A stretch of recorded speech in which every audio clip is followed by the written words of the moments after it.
Welcome to session 14, which focuses on world Englishes. Before following the training session, please spend some time to review what we looked at in language awareness. Consider the usage of written and spoken English today. Look at the map. What is it showing?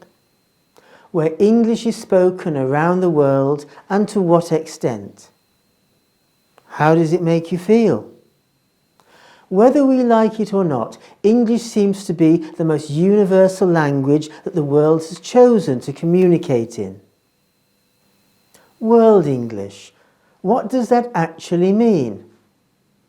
English is spoken in so many countries around the world, some as a first language and others as a second or third language. English in England is changing all the time. Words die out each year, and at the same time new lexical items are continually added to dictionaries. It is hard to keep up with how languages evolve and change with so much worldwide cultural influence. To give you an example of how it has changed, here are some of the words that have been added to the Oxford English Dictionary in the last couple of years. Have you seen any of these words before? Can you predict their meanings and use them in a context? Do you have an equivalent in your own language? In the Language Awareness and Skills module, we explored the current usage of written and spoken English. Can you recall some of the points we talked about? We drew your attention to geography, age, and social groups. We also mentioned register and context. In the writing skills session, we saw the acronym WRITE. Can you remember what it stood for? Who, register, information, text type, edit. Added to the factors of register and context, I asked you to consider the fact that many students have external influences which determine their use of English. For example, it's common for students to acquire language through films, television, and YouTube videos. How did you learn your English? This leads us on to consideration for learners and teachers, both inside and out of the classroom. I'd like you to consider how you could respond to these questions. Why do your students need to learn English? Who do they or who will they communicate in English with? Where do they or will they need to use or understand English? As a teacher, do you believe it is important for you to be interested and knowledgeable about the culture of English-speaking countries? The focus of this session is to continue to reflect on the context you are teaching in and therefore the target language your students should be working towards to ensure communicative competence. The majority of points raised for your consideration are taken from the seminal book Global Englishes by Jennifer Jenkins, who is Professor of Global Englishes and Founding Director of the Centre of Global Englishes at the University of Southampton, UK. We're going to start by looking at English as the lingua franca. Let's start with a practical situation. Your student is a production manager in a company.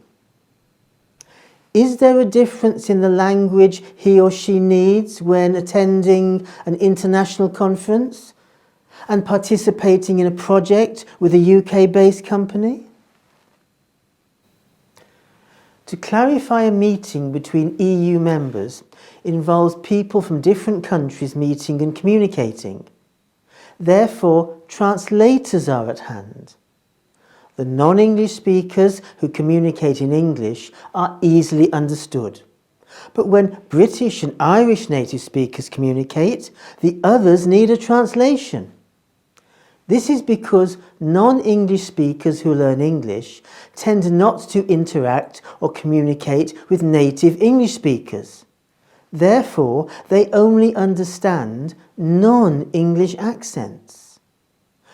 When communicating with UK native speakers in both formal and informal situations, the non-native speakers should be aware of and sensitive to the meaning conveyed by intonation, as well as the use of phrasal verbs and idiom. Do you have any personal experience of this? Do you think native speakers need training to prepare for communicating in an ELF situation? So, as a teacher, you need to be aware of how and where your students are going to use their English. The Imperial English UK GES courses do not assume that the students are going to be in a native-speaking country or are necessarily going to be communicating with native speakers in English. The unit topics reflect this. For example, Unit 1 of Level 1 is set at an international conference.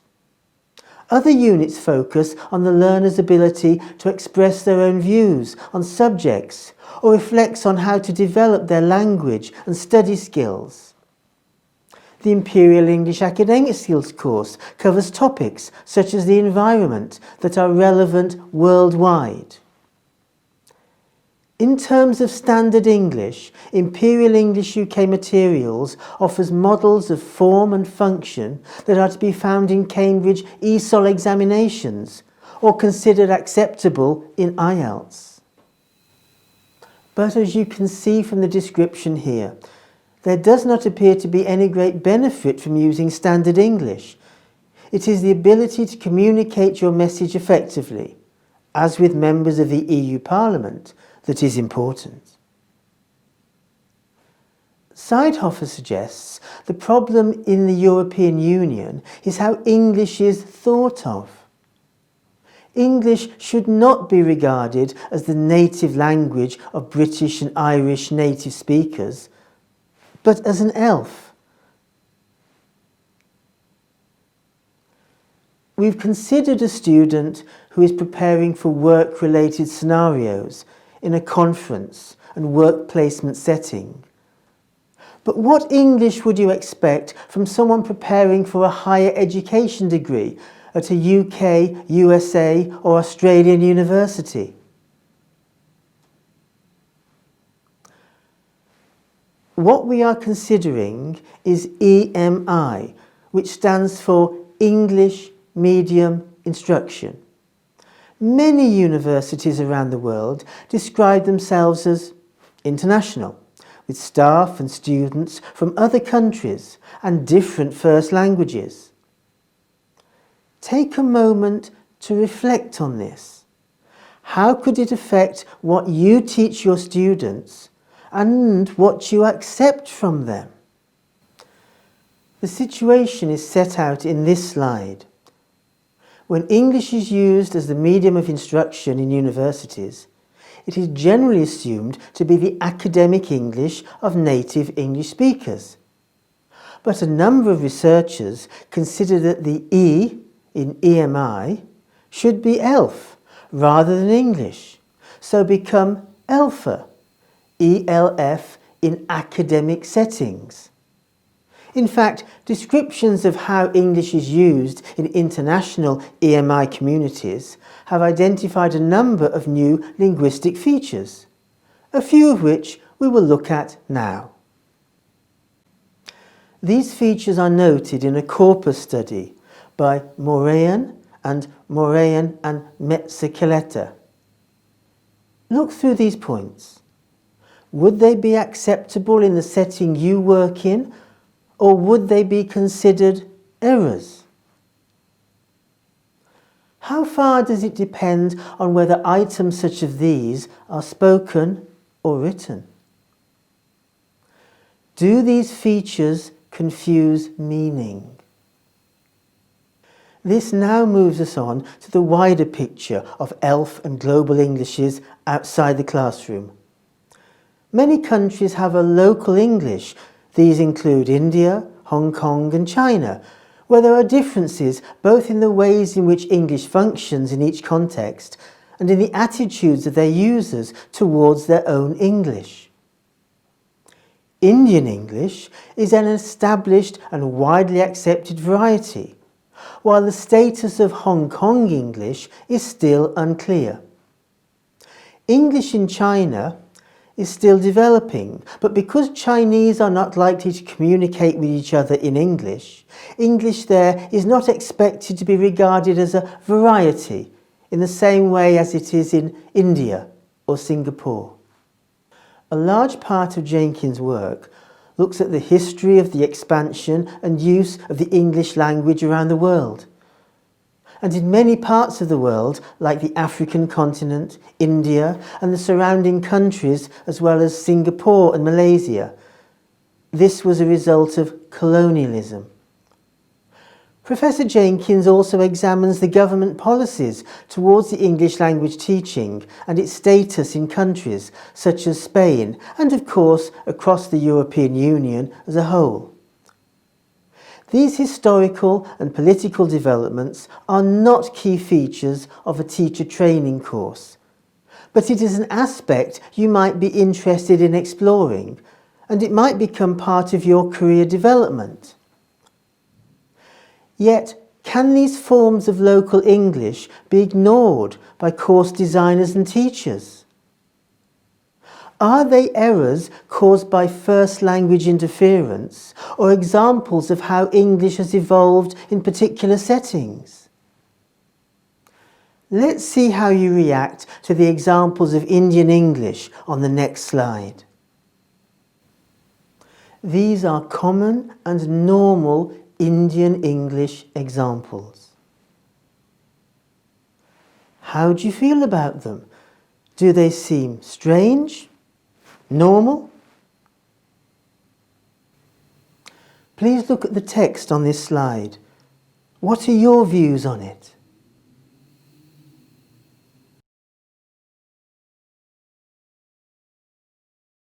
Briefly returning to the language awareness session, another possible view is given in this slide. Do you feel fossilization presents a version of English? Can you relate this view to what we said when looking at language awareness?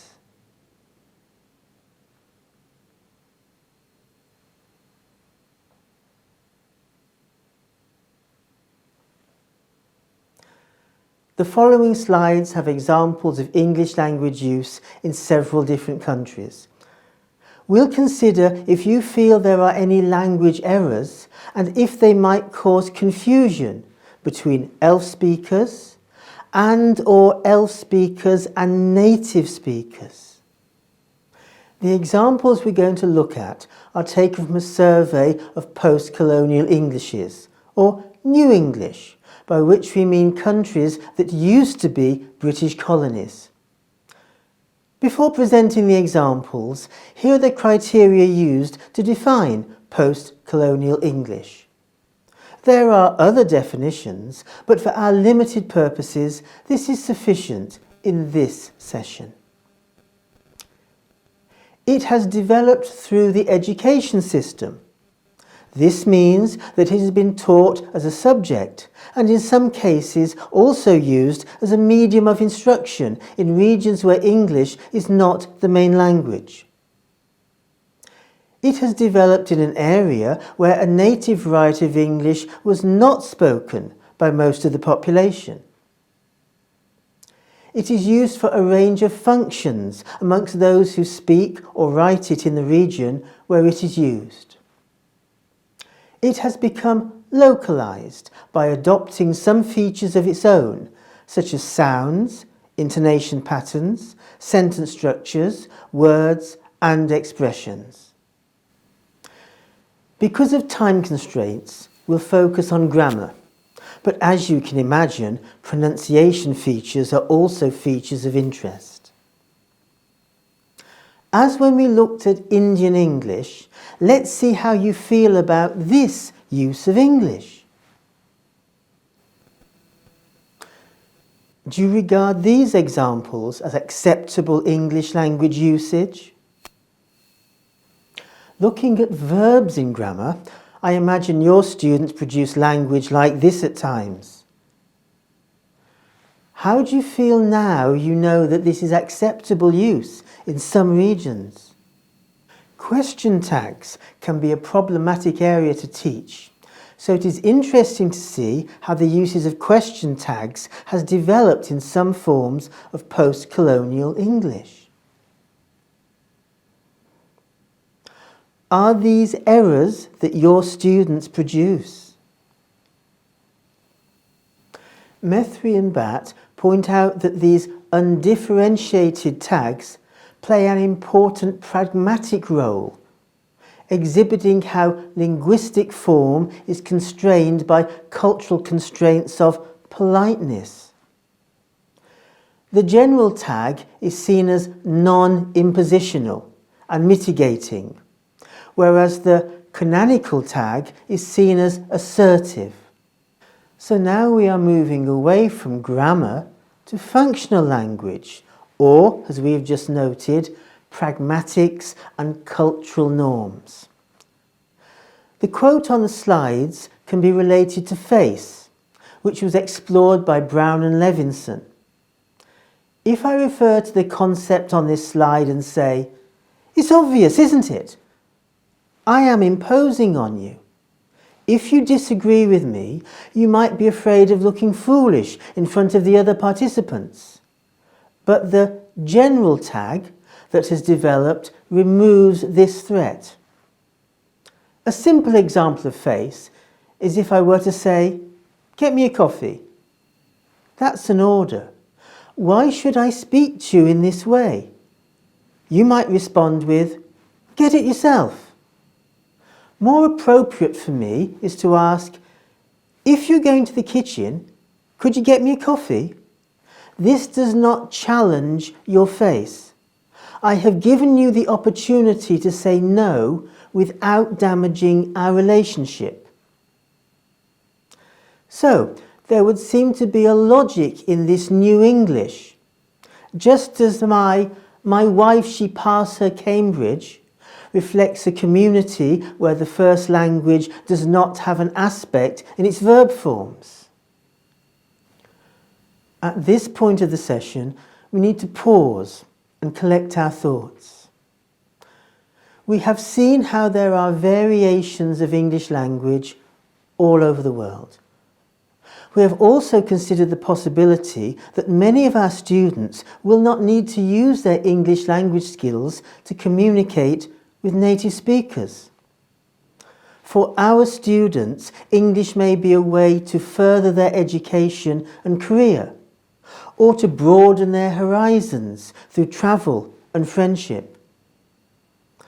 Perhaps it is wrong to see these non-native Englishes as deficient, and in the global context, these Englishes could be a matter of difference which is based on vital socio-linguistic matters of identity, creativity, and cultural contact.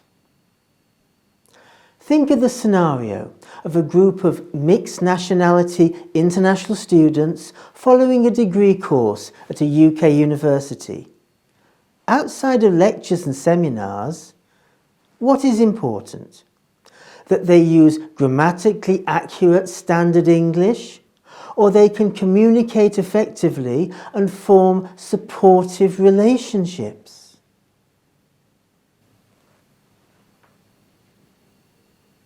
Hopefully, this session has made you think about how English is used outside the classroom and how your students might use English in the future. But it is the language examinations that students work towards that have a major influence on what happens in the classroom. This is called washback.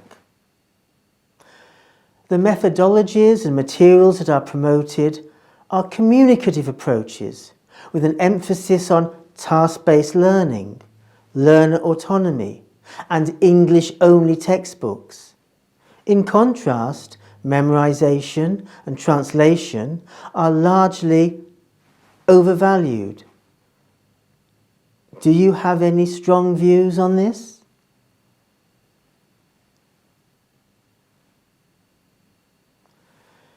Your decisions in class are partly dictated by international examinations.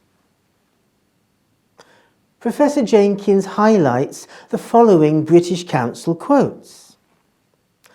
The Director of English and Examinations at the British Council wrote, "Every teacher and learner of English in the world should have access to the skills, ideas and materials they require from Britain."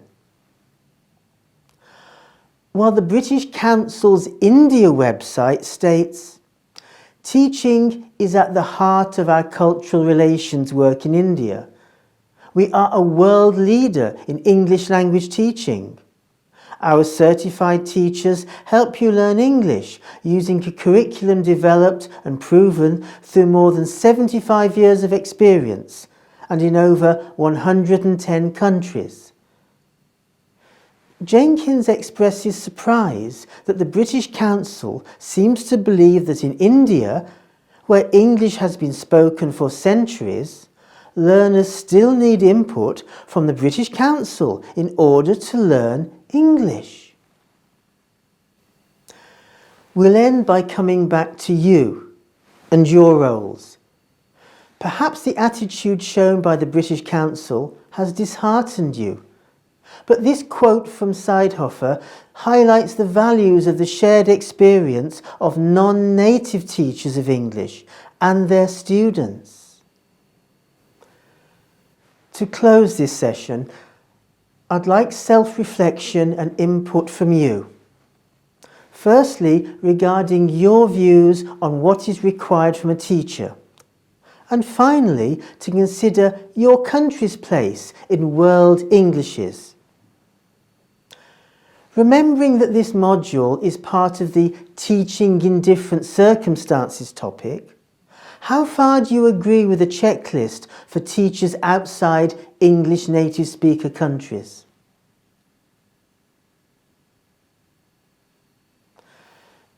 Note the emphasis on cultural awareness. Do you agree? Note how point B makes clear that the teacher is a model, so the form and function of the English the teacher uses in class is important exposure for the learners. Briefly review how a teacher can identify learner needs. For point H, consider what it means to be a teacher. This session has only touched on what is a huge and ever-evolving aspect of English language learning and use. We have not looked at the writings of expert David Crystal, the influence of the internet, or considered the spread of the Spanish language, all of which have important contributions to make. But for you as teachers, we have looked at world Englishes in relation to the context you teach in, the needs of your students, the cultural aspect of the development of new Englishes, the influence of international examinations, such as IELTS, the role of a teacher in a non-English speaking country. In your country or region, when was English language introduced to your country? How? By whom? Do you notice any status shifts in English language in relation to other foreign and local languages? Can you identify what might have been the motivations or interests behind the introduction and current uses of English?